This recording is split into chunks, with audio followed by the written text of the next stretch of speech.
Olá, seja bem-vindo a mais um Se Liga na Educação de Ciências.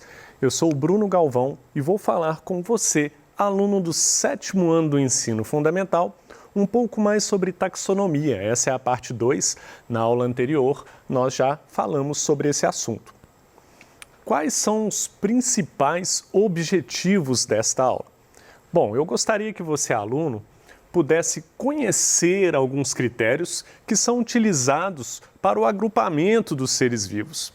E gostaria que você também conseguisse compreender os diferentes modos de nutrição e de obtenção de oxigênio dos seres vivos, que serão aí alguns exemplos citados como critérios de classificação também destes seres vivos.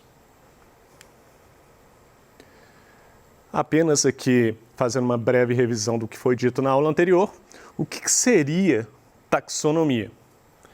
A taxonomia, ela é então responsável por categorizar os seres vivos em grupos afins, baseando-se em semelhanças que eles possuem. E quando eu falei de taxonomia na aula anterior, eu ainda usei o seguinte exemplo. Eu falei assim, olha, imagina que você tem muitas camisas, muitas bermudas, né? Muitas meias, bonés.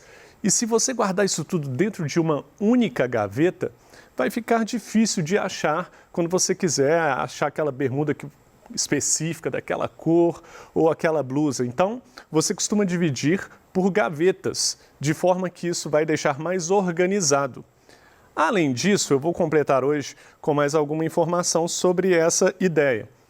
Se você tiver lá centenas de blusas, mesmo que você coloque elas na mesma gaveta, ainda seria interessante ter outros critérios para organizar essas blusas. Por exemplo, por cor. Então você deixará as camisas amarelas próximas umas das outras, as azuis também próximas umas das outras. Então esses critérios de classificação vão te ajudar a organizar e identificar rapidamente esses conjuntos de roupas, e isso vai facilitar muito na hora que você for precisar de usá-las. Da mesma forma é com a taxonomia, você classifica os seres vivos, organiza de acordo com vários critérios que vão facilitar na hora de você estudar esses seres vivos ou quando você precisar desses seres vivos para uma produção de medicamentos, para extrair, por exemplo, um veneno de cobra. O veneno de cobra ele é usado para fazer soro antiofídico. Existe veneno de cobra que é usado para fazer medicamento contra a pressão alta. Então, você precisa de pegar a cobra certa, precisa de estar organizado, precisa de ter um nome para você pegar exatamente aquele veneno que você precisa para o seu objetivo. Bom, hoje nós vamos falar dos critérios básicos de classificação dos seres vivos. Tipos de células, organização celular e modo de nutrição. São critérios de classificação básicos que já ajudam a definir alguns reinos aí dos seres vivos. Vamos ver isso. Primeiro, tipos de células. Nós temos basicamente dois tipos de células. Células procariontes, que vão formar organismos procariontes, e células eucariontes ou eucarióticas, que vão formar organismos eucariontes. Vamos ver o que seria isso, então. Vou usar aqui o quadro. Vamos imaginar aqui, vamos colocar aqui duas células. Aqui tem uma célula. Essa outra célula aqui eu vou colocar ela compridinha assim por um motivo específico. Vou até colocar aqui um flagelozinho nela. Essa primeira célula que eu fiz aqui, ó, célula, ela tem um núcleo bem definido. E aqui dentro do núcleo tem o DNA, tem o material genético. Já essa segunda célula aqui não tem um núcleo definido. O material genético está espalhado dentro dela. Essa célula que tem um núcleo bem definido é a célula eucariótica. Perdão pela letra aqui. E essa segunda célula aqui é uma célula procariótica. Então, essa célula da esquerda eucariótica, repare que ela tem um núcleo bem definido. Aqui o núcleo dela. Já essa outra célula aqui não tem núcleo definido, o DNA está todo disperso dentro dessa célula. Então, organismos eucarióticos são formados por células que têm núcleo bem definido, além de ter organelas membranosas, como mitocôndria, entre outros. E os procariontes são aqueles organismos que são formados por células que não possuem núcleo bem definido. Então, essa é a ideia aqui.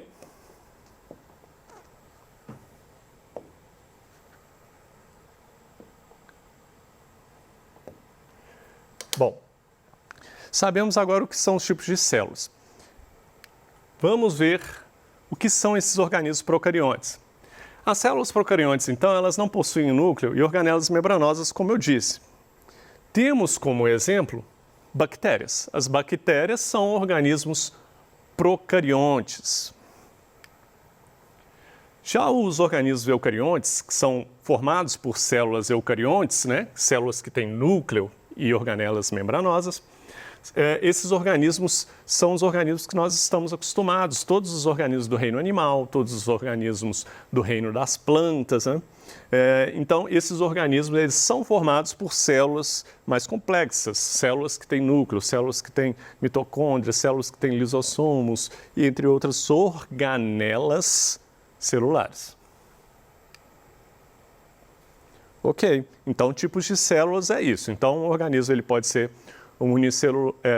ele pode ser procarionte ou eucarionte. Isso já ajuda a definir reinos. Por exemplo, o reino Monera, reino das bactérias, é um reino que uma das principais características dele é justamente ser procarionte. Organização celular. Então, os organismos ainda, os seres vivos, podem ser classificados com esse critério aqui, com relação à organização celular. Organismos unicelulares e organismos pluricelulares. Vamos ver isso. Está aqui, organismos unicelulares. Qual que é a ideia de uni? Uni, de um apenas, não é mesmo? O que é um organismo unicelular, então? Unicelular, única célula. São organismos formados por apenas uma célula. Está aqui mais uma vez as bactérias, que são organismos procariontes e são formados por apenas uma célula, por isso unicelulares. Os protozoários, eles já são eucariontes. A célula dele tem núcleo e outras organelas, mas os protozoários são unicelulares também. Então aqui você tem o critério de ser unicelular ou pluricelular e nesse caso nós temos esses exemplos aqui, os fungos também são unicelulares. Nessa fotografia tem a imagem de um protozoário, o Trypanosoma cruzi, que é o causador da doença de Chagas, aquela doença que é muito conhecida por causa de causar um inchaço no coração. O coração ia aumentando de volume à medida que os anos passam. E ele é um exemplo aí de organismo unicelular. Agora, organismos pluricelulares. Aí eu coloquei aqui, tem organismos, nós estamos acostumados com esses organismos, né?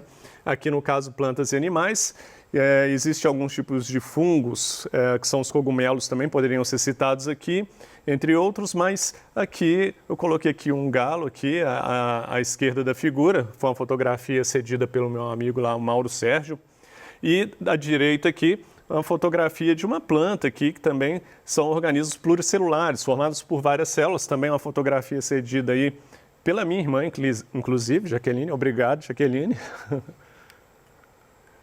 Modo de nutrição. Então, nós já vimos aí que os organismos eles podem ser procariontes ou eucariontes. Vimos que eles podem ser formados de uma única célula ou várias células, ou seja, unicelular ou pluricelular.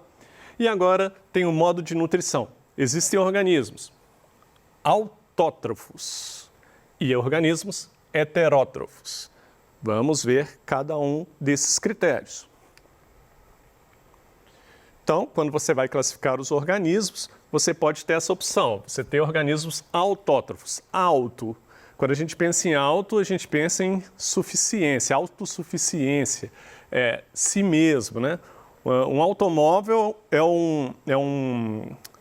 uma máquina que se locomove por si mesma. Ela queima combustível e ela anda sem a gente precisar de fazer força necessariamente. Então, os organismos autótrofos, trofos vem de alimentação, são aqueles capazes de produzir seu próprio alimento, faz sua própria autoalimentação, eles se autoalimentam. Existem dois grupos, os autótrofos fotossintetizantes, você já deve ter ouvido falar muito de fotossíntese, e os autótrofos quimiosintetizantes. Vamos ver a diferença aí entre esses dois tipos de organismos autótrofos. Vamos ver primeiro os autótrofos fotossintetizantes.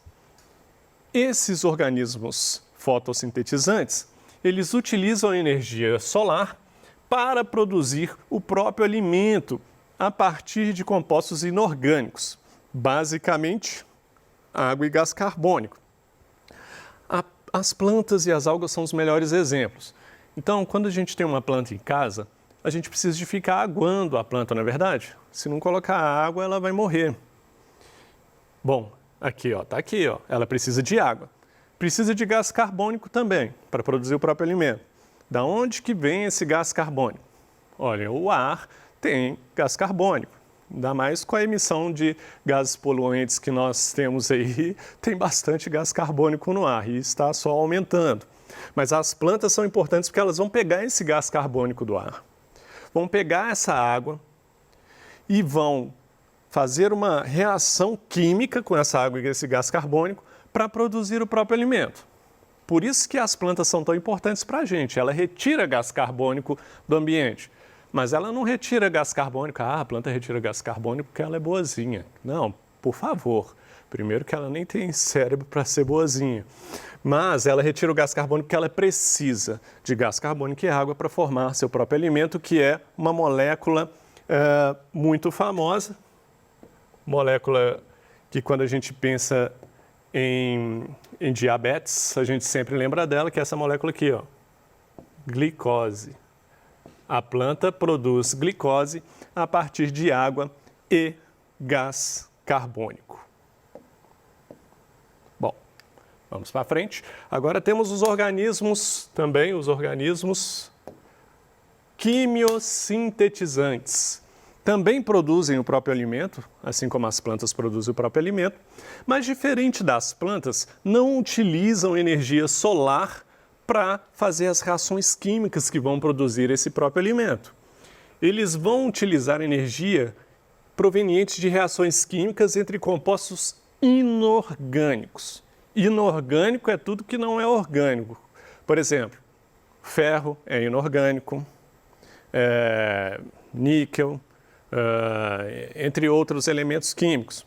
A ideia é a seguinte: orgânico você sempre pensa que foi originado de organismos vivos, por isso a ideia é orgânico, de organismo. Então, essas reações químicas entre esses compostos é que vão gerar a energia para que esses organismos produzam o próprio alimento. Temos como exemplo aí as nitrobactérias e as sulfobactérias. Nós também temos organismos heterótrofos, diferente dos autótrofos, né? Que produzem o seu próprio alimento. Os heterótrofos não são capazes de produzir o próprio alimento. Eles precisam de obter essa alimentação através de outros seres vivos ou da absorção de nutrientes aí, do ambiente. O importante aqui é pensar que todo organismo heterótrofo vai precisar de outro ser vivo para se alimentar. Por quê? Vai se alimentar diretamente daquele ser vivo ou vai se alimentar de algum produto daquele ser vivo. Então, aí nós vemos os 3 principais critérios de classificação aí, que começa a dividir os reinos e começa a já dividir alguns grupos de seres vivos. Nós vimos aí que o organismo pode ser procarionte ou eucarionte, unicelular ou pluricelular. E nós vimos também que eles podem ser autótrofos ou heterótrofos. Agora, como que seria a classificação de diferentes grupos, né? Porque não é assim, eu não posso classificar todos os grupos igualmente. Você já dividiu os reinos lá, reino da bactéria, reino dos animais, reino das plantas. E aí, quando você está dentro desse reino, eu não posso utilizar os mesmos critérios para diferenciar, para classificar dentro desses reinos os organismos que estão ali. Imagina, a bactéria é um organismo unicelular. Os animais, nós temos uma grande variedade de animais. Nós temos, por exemplo, os que têm membros traseiros e membros dianteiros, né? Que no nosso caso são as pernas e os braços. Eu não posso usar o critério de ter membros traseiros e dianteiros para uma bactéria, não é verdade? Então, grupos diferentes vão ter critérios de classificações diferentes também. Dentre os critérios utilizados, por exemplo, no reino Animalia, que é o reino dos animais, vou usar ele como exemplo aqui, nós temos simetria corporal. Simetria corporal, desenvolvimento embrionário, fisiologia e morfologia. Mostrando aqui o meu corpo aqui, ó, simetria corporal, que seria, eu posso ter uma simetria bilateral. Se eu fizer um corte vertical desde a minha cabeça até lá embaixo, eu tenho dois lados iguais no corpo, não é verdade? Um braço direito para um lado, braço esquerdo para o outro, um lado da face semelhante ao outro. Isso se chama simetria bilateral. Ou posso ter uma simetria radial, que são alguns organismos que eles não vão ter essa simetria de dois lados iguais. Também pode ser através do desenvolvimento embrionário. Quando o organismo está se desenvolvendo ainda, ele ainda é um embrião, algumas reações e algumas partes do corpo se desenvolvem primeiro do que outras. E isso ajuda a gente a classificar seres vivos diferentes também, seres do mesmo grupo. Fisiologia, como funciona o seu corpo, né? Acontecem algumas reações, alguns órgãos seus, como funcionam. A fisiologia também vai ajudar a classificar seres vivos aí no reino Animalia.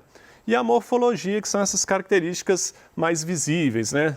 Tem 5 dedos, tem polegar opositor, é um quadrúpede, ou então, não, tem asas, enfim, isso é morfologia. Outro critério de classificação que é usado no reino dos animais, no reino ao qual nós pertencemos, é um critério fisiológico aqui, eu vou usar ele como exemplo, que é o tipo de respiração. Só para você ter uma ideia aí de critérios aí mais específicos utilizados para classificar grupos. E aqui eu estou falando dentro dos grupos dos animais. Um tipo de respiração, por exemplo, que é a difusão simples. A difusão simples, a respiração cutânea, respiração branquial, respiração traqueal, respiração pulmonar. Então, um tipo de respiração é um dos critérios utilizados lá dentro do reino animal para separar alguns grupos. Por exemplo, difusão simples, poríferos. O que são os poríferos? Esponjas do mar. As esponjas do mar, elas não têm órgão específico para respirar. Ocorre uma difusão simples. O oxigênio que está lá na água, que as esponjas do mar, lembrando que é do mar, né? Está lá na água. Então, esse oxigênio ele vai passar diretamente para dentro das células de uma esponja do mar, sem precisar de um órgão assim específico. Elas não têm esse órgão. Respiração cutânea. Um dos exemplos bem conhecidos são dos anfíbios. É o caso dos sapos, né, e das salamandras. O que acontece? Apesar do sapo ter um pulmão rudimentar, não é o suficiente para ele adquirir todo o oxigênio que ele precisa. Então, ele tem uma respiração cutânea também, através da pele. O oxigênio vai atravessar a pele e vai ajudar a fornecer oxigênio para o corpo desse animal. Respiração branquial, super conhecida por causa do grande grupo dos peixes, né? Que tem aquelas brânquias aqui nas guelras, né? Que são aqueles cortes laterais nos peixes. Ali dentro ele tem as brânquias que vão retirar oxigênio da água. Respiração traqueal, super conhecida por causa do grande grupo dos insetos, né? Então, quando você pega os artrópodes, você tem lá um grupo de insetos, principalmente eles. Nós temos aí grilos, né? Baratas, formigas. Usam a respiração traqueal, que são pequenos canozinhos, né? Pequenas vias por onde o ar vai entrar e é ali que vai receber oxigênio e jogar para dentro do corpo desse animal. Respiração pulmonar é o nosso tipo de respiração, nós temos pulmão, é um órgão mais complexo. E quais foram, então, os pontos principais dessa aula? Foi, basicamente, saber alguns critérios de classificação, tipos de célula, organização celular e nutrição, e vimos aí alguns critérios de classificação em diferentes grupos, principalmente eu dei exemplo aqui com o reino Animalia para você ter uma noção de como são classificados os seres vivos. Bom, então esses foram os pontos principais dessa aula, no mais eu desejo a você bons estudos.